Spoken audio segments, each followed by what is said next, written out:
Bonjour, bonsoir à toutes et à tous et bienvenue sur une nouvelle vidéo sur quelques exercices concernant les séquences. Alors quand on dit séquence, généralement on parle soit des chaînes de caractères, soit des listes, ou des tuples, ou des ensembles. Alors là on va essayer de voir quelques petits exercices, donc des mises en pratique sur les séquences. Par rapport aux listes, donc on avait dit qu'une liste, déjà ce qui est bien dans le langage Python, c'est que la liste, ce n'est pas la peine de préciser sa taille. Donc on peut directement créer, on va dire, liste exemple, voilà. Donc il suffit juste de mettre égal et d'ouvrir les crochets, et là automatiquement votre compilateur comprendra que c'est une liste. Alors à l'intérieur de la liste, je peux mettre n'importe quoi. Je peux mettre, comme on l'a dit, je peux mettre des mots, par exemple lapin, je sais pas, on va dire cheval. Je peux rajouter des nombres, ça peut être des entiers, donc par exemple 15,20.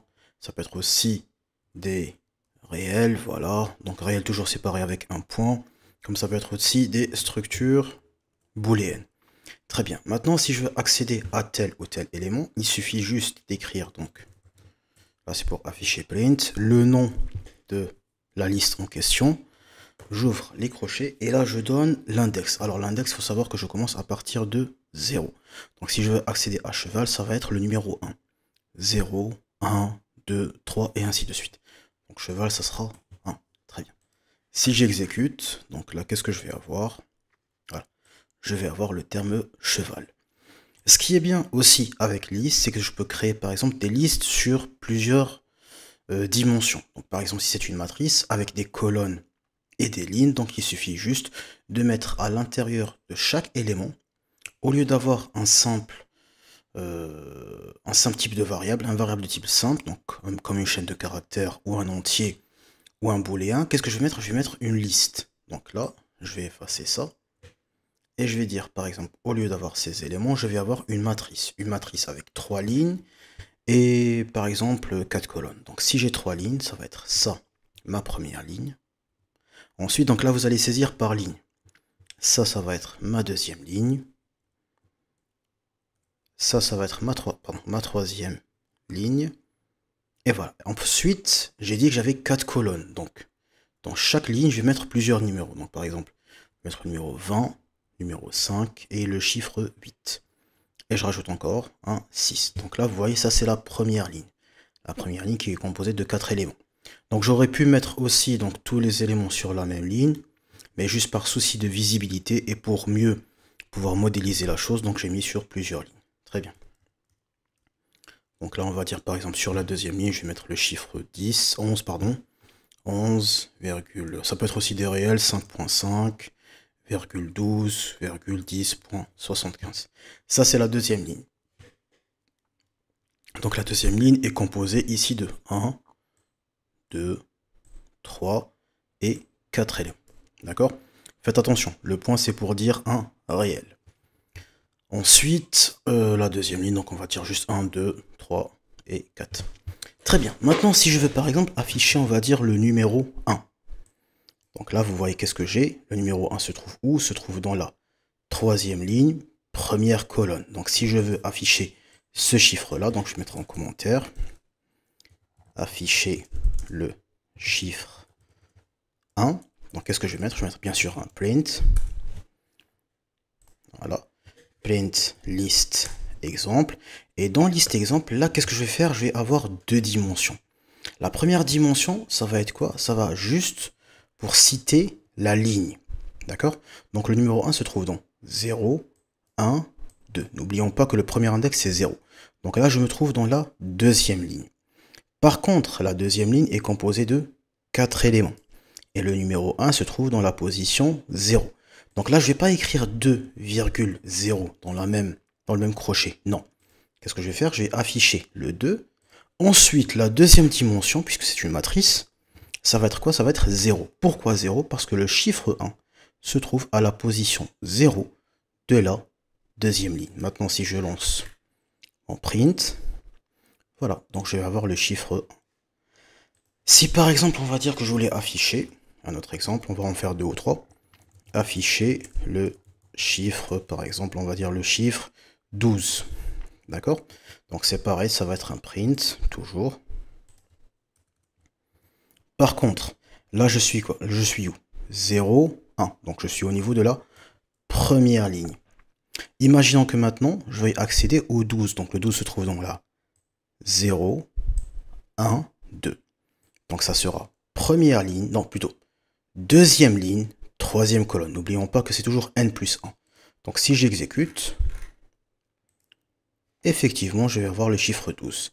Et je peux aller encore plus loin. Donc je peux mettre des éléments à plusieurs dimensions. Donc par exemple, imaginons que j'ai une quatrième ligne.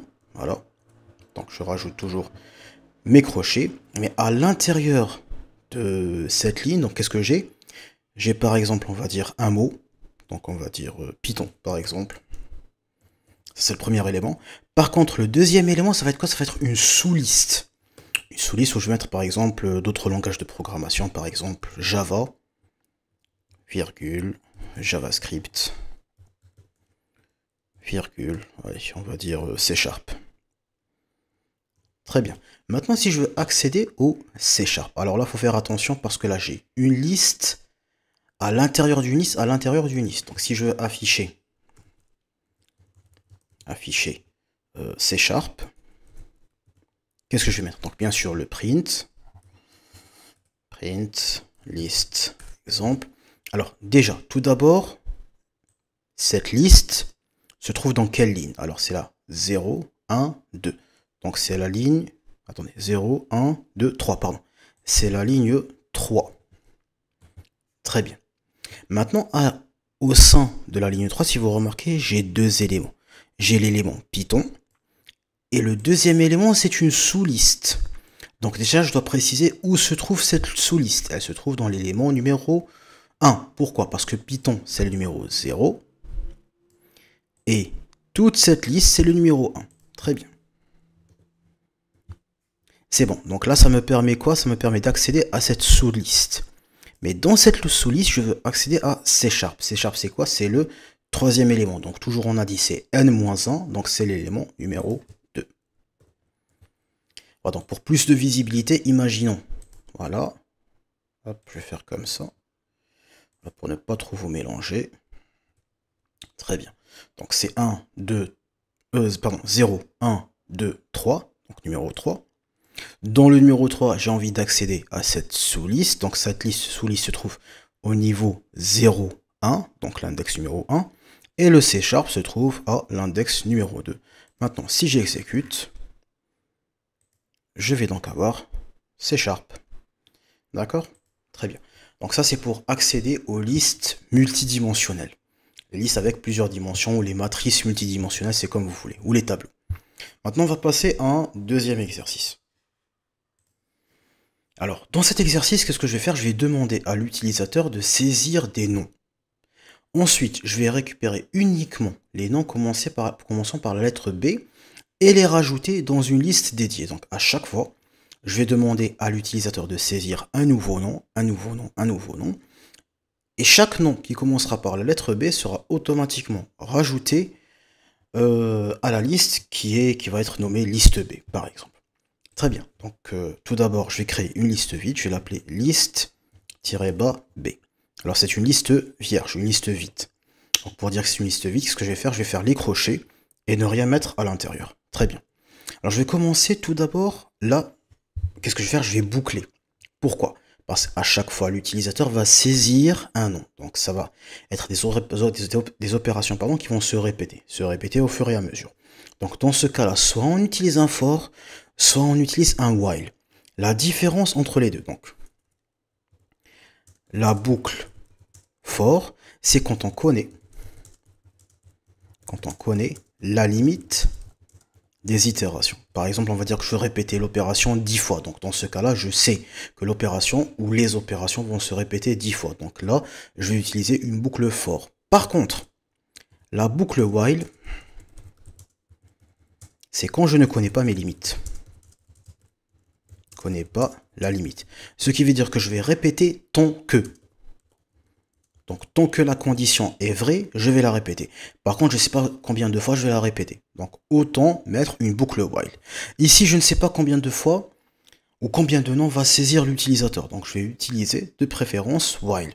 Si c'était par exemple, on va dire, une limite de 10 utilisateurs, ou pardon, de 10 noms, ou de 15 noms, là j'aurais utilisé la boucle for. Et vu que je ne connais pas la limite, donc je vais utiliser la boucle while. Très bien. Alors tout d'abord, je commence par le mot-clé while true. Donc ça veut dire tant que la condition est vraie. Qu'est-ce que je vais faire? La première des choses, je vais créer donc une variable que je vais appeler par exemple nom B. Ça va être quoi? Ça va être un input qui va me permettre, donc qui va permettre à l'utilisateur de saisir le nom. Donc input, veuillez saisir un nom. Très bien. Ensuite, là je vais mettre une condition. Si, donc if, le nom B, start with, pardon, la lettre B. Très bien. Alors ça, qu'est-ce que c'est? C'est une condition donc qui va me permettre de vérifier le nom et de voir s'il est égal, si la première lettre, donc start with B. Si la première lettre commence avec un B, tant mieux. Qu'est-ce que je vais faire? Donc je vais l'ajouter. Donc ça va être quoi? Je vais l'ajouter à la liste. Donc ça va être liste B.append nom B.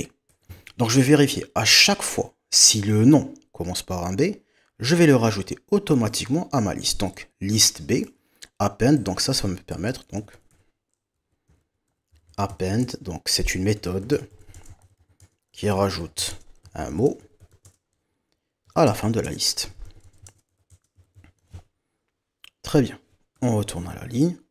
Donc c'est bon, donc là je vais vérifier à chaque fois je vais saisir un mot. Je vais vérifier s'il commence par la lettre B. S'il commence par la lettre B, tant mieux, je le rajoute automatiquement à la liste. Très bien. Mais là, qu'est-ce que je vais faire? Là, pour l'instant, c'est juste la condition. Maintenant, je vais sortir de la condition et demander à l'utilisateur s'il veut continuer ou pas. Donc là, je vais rajouter une variable que je vais appeler continuer. Alors là, il faut faire attention. Je sors de la boucle, d'accord? Pour pouvoir demander, plutôt, je sors de la condition, donc pour pouvoir demander à chaque fois dans la boucle. Donc là, je vais créer une variable que je vais appeler continuer. Alors faites attention, s'il vous plaît, n'appelez pas la variable continue, parce que continue, c'est un mot dédié à Python. Donc pour que vous évitiez, on va dire, le conflit, je vais créer la variable et je vais lui rajouter un R pour dire continuer. Très bien. Alors là, je vais demander à l'utilisateur s'il veut continuer. Donc input, voulez-vous continuer? Continuer, oui ou non. Très bien. Donc, si l'utilisateur, donc if, continuer, est différent de oui, qu'est-ce qui va se passer? Donc, automatiquement, là, l'utilisateur va sortir de la boucle et ça va être un break. Et à la fin, donc, je sors carrément de ma boucle et je vais afficher directement les participants. Liste B. Très bien, on répète. Donc au début, je crée une liste vierge. Je vérifie donc la condition tant que la condition est vraie. La condition est vraie, c'est quoi? C'est que toujours, je clique sur continuer. Alors comment ça va se passer? Au début, je demande à l'utilisateur de saisir un nom. Si le nom commence avec la lettre B, qu'est-ce que je vais faire? Ce nom, je vais le rajouter à la liste B grâce à la méthode append. Donc, si le nom commence par un B, tant mieux, il sera ajouté. Dans le cas contraire, il ne sera pas rajouté. Mais à chaque fois, là je vais boucler, cette instruction-là, elle ne dépendra pas de la condition. Parce que celle-là, je dois la répéter à chaque fois. À chaque fois, je demande si l'utilisateur veut rajouter ou pas un nom. Donc s'il clique sur oui, sur O pour dire oui, tant mieux. Dans le cas contraire, donc si l'utilisateur clique sur autre chose que sur O, donc non ou n'importe quoi, qu'est-ce qui va se passer? On va avoir un break. Donc break va nous permettre de sortir de la boucle. Et on pourra afficher à la fin nos utilisateurs. Très bien. Je lance le programme. Voilà, saisir un nom, on va dire Bob. Voulez-vous continuer? Oui. Saisir un autre nom, je sais pas. Bilal par exemple. Voulez-vous continuer? Oui. Je sais pas, on va dire. Voilà. Hop. Voulez-vous continuer? Oui. Je vais mettre d'autres noms, je sais pas, on va dire Son Goku, allez. Voulez-vous continuer? Oui. Vegeta.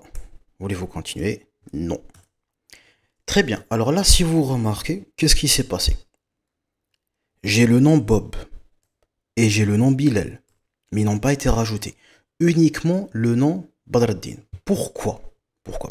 Parce que là, j'ai bien précisé à mon programme de commencer par la lettre B majuscule. Ce qui veut dire que pour le programme, donc en Python en général, le B majuscule et le B minuscule sont deux variables différentes. Donc la case ici est très importante. Alors dans ce cas-là, qu'est-ce que je vais faire pour éviter ce problème-là? J'efface déjà la console. Là, je vais lui demander donc les noms qui commencent par un B. Et même dans l'input, si j'ai une saisie, qu'est-ce que je vais faire? Je vais la transformer automatiquement en minuscule. Lower, qu'est-ce que ça veut dire? Ça veut dire que même si le nom s'affiche en majuscule, il va être converti en minuscule. Donc vous avez lower et le contraire, donc c'est upper. Upper, donc si j'avais par exemple mis ici comme comparaison B majuscule, j'aurais mis upper. Mais là, qu'est-ce qui va se passer? Donc même si j'écris un nom en B majuscule, il va s'afficher en B majuscule, mais sera converti en B minuscule et sera comparé à lui. On va faire la même chose ici, donc dans le cas où quelqu'un écrit un O majuscule au lieu d'un O minuscule, donc il faut faire attention ici à la case, et je réexécute. Très bien. Saisir votre nom, donc je vais écrire Bob en minuscule. Voulez-vous continuer? Oui. Donc cette fois-ci, Bilal, je vais mettre en majuscule. Voulez-vous continuer? Oui. Je vais mettre Son Goku, comme tout à l'heure. Voulez-vous continuer? Je vais mettre Badreddin en minuscule. Pardon. Oui. Je vais mettre Badreddin en minuscule. Voilà. Voulez-vous continuer? Oui. Et Vegeta. Voilà. Je vais cliquer sur nom.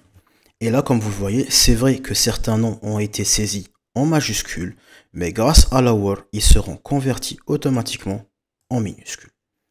Voilà, donc ça c'était pour le deuxième exercice. Alors il y a une autre méthode aussi. Donc j'aurais pu, au lieu de commencer, enfin d'utiliser la méthode start with B, j'aurais pu considérer donc le nom, puisque c'est une séquence, et dans une séquence, chaque lettre a un indice, donc un A. J'aurais pu faire quoi? À la place, donc j'aurais pu dire 0. Ça veut dire quoi? Ça veut dire que le nom que je vais saisir, la première lettre qui se trouve à l'index 0, si elle commence par la lettre B, dans ce cas-là, elle sera prise en considération. Donc, là, j'ai utilisé start with. Pourquoi? Pour me faciliter la tâche, étant donné qu'il y a déjà une méthode qui existe. Donc, autant l'utiliser. Mais ça aussi, c'est correct. Donc là, c'est comme si, par exemple, si je prends cette phrase, donc ça, c'est un string, le V de veuillez se trouve à l'index 0. Par exemple, le I, donc là, par exemple, le I se trouve à l'index 0, 1, 2, 3. Là, je vais demander donc à la personne qui va saisir le nom, donc la première lettre du nom, celle qui se trouve à l'index 0, doit être égale à P. Donc ça, c'est la deuxième méthode qui est aussi correcte, tout comme la première. Très bien. Il reste le dernier exercice, donc l'exo 3. Alors cette fois-ci, je vais demander à l'utilisateur de saisir une phrase et compter le nombre de voyelles dans la phrase. Très bien. Alors, dans ce cas-là, qu'est-ce que je vais faire? Je vais tout d'abord créer donc une variable que je vais appeler phrase et qui sera par exemple égale à un input où je vais demander à la personne de saisir une phrase. Très bien. Et je vais créer aussi une variable compteur. Je vais l'appeler compteur voyelle qui sera égal à 0 pour l'instant. Et je vais créer une autre variable que je vais appeler voyelle et qui sera égale cette fois-ci à une liste composée de toutes les voyelles. Alors ça peut être par exemple, bon, on va écrire A, les voyelles, on a A, E. Très bien, donc j'ai créé la liste en question qui comprend toutes les voyelles, que ce soit en majuscule ou en minuscule. Alors qu'est-ce que je vais faire maintenant? Je vais créer une variable, plutôt une boucle, je vais dire for x in phrase. If x in voyelle, donc si, donc là x, qu'est-ce qu'il va faire? Il va parcourir chaque lettre de la phrase que je vais saisir. Si x, donc il va prendre toutes les valeurs, si x est égal à une de ces valeurs, qu'est-ce qui va se passer? Automatiquement, mon compteur va être incrémenté. Alors, compteur voyelle, plus égal 1. Très bien. Ensuite, qu'est-ce que je vais faire? Donc, je vais sortir de ma boucle et je vais afficher directement print le nombre de voyelles égale... Ah oui, j'ai oublié le F pour le formatage. Voilà, très bien. Donc, on efface ça. Et on exécute donc notre programme à nouveau. Très bien, donc je vais saisir une phrase, on va dire par exemple Hello World. Donc là, normalement, j'ai exactement 3 voyelles. Donc le E, le O et le O majuscule. Et là, la case n'a pas d'importance étant donné que j'ai même énuméré toutes les voyelles. Donc si je réexécute, je vous remontre le programme. Voilà. Donc X, qu'est-ce qu'il va faire? X va prendre chacune des valeurs de la phrase. Donc la phrase ici, c'est quoi? C'est Hello World. Donc une fois X sera égal à H, et il va comparer si H se trouve dans cette liste. Ensuite, X va prendre la valeur de E, puis il va comparer s'il se trouve dans cette liste. Ah tiens, le E s'y trouve. Donc qu'est-ce qu'il va faire? Automatiquement, il va incrémenter le compteur de voyelles à 1. Et ainsi de suite. Ensuite, le X prendra la valeur de L, de O, etc. etc. Là, j'aurais pu utiliser aussi, donc là j'ai utilisé une liste, j'aurais pu utiliser par exemple, j'aurais pu utiliser un string à la place. Ça aurait donné la même chose. Voilà. Donc à la place, imaginons que ça soit par exemple, bon je vais effacer ça, A, E, Y, U, O, I, et les majuscules, A, E, Y, U, I, pardon. Hop, hop, hop, hop, hop. Voilà. Donc pareil, je vais effacer ça. Si je réexécute, saisir une phrase, je sais pas, on va dire j'aime le langage Python. Voilà, donc combien de voyelles j'en ai? J'en ai 9. A, I, E ça fait 3, 4, 5, 6, 7, 8. Ah, j'en ai oublié une. Attendez. 2, 3, 4, 5, 6, 7, 8 et 9. Effectivement, voilà. Donc là, vous voyez, étant donné, comme je vous ai dit tout à l'heure, donc que ce soit une chaîne de caractères ou que ce soit une liste, donc ça reste une séquence. Une séquence, et la séquence, je peux la parcourir élément par élément. Et le for aussi est fait, donc comme je l'ai dit, à ce niveau, où est-ce que j'avais mis ça? Moi, je crois que je l'ai effacé. Bon, c'est pas grave. C'est que le for aussi, il est plus ou moins utilisé, enfin, plus souvent utilisé avec les séquences. Donc, si on veut manipuler des séquences ou parcourir des séquences, là, il faudrait de préférence utiliser une boucle for qu'une boucle while. Voilà, donc c'était quelques petits exercices sur les séquences, donc sur les listes et les chaînes de caractères. Donc si vous avez des questions, n'hésitez pas à les poser dans l'espace commentaire. Voilà, donc ça sera tout pour aujourd'hui. Je vous dis bon courage à toutes et à tous, et à très bientôt pour une prochaine vidéo.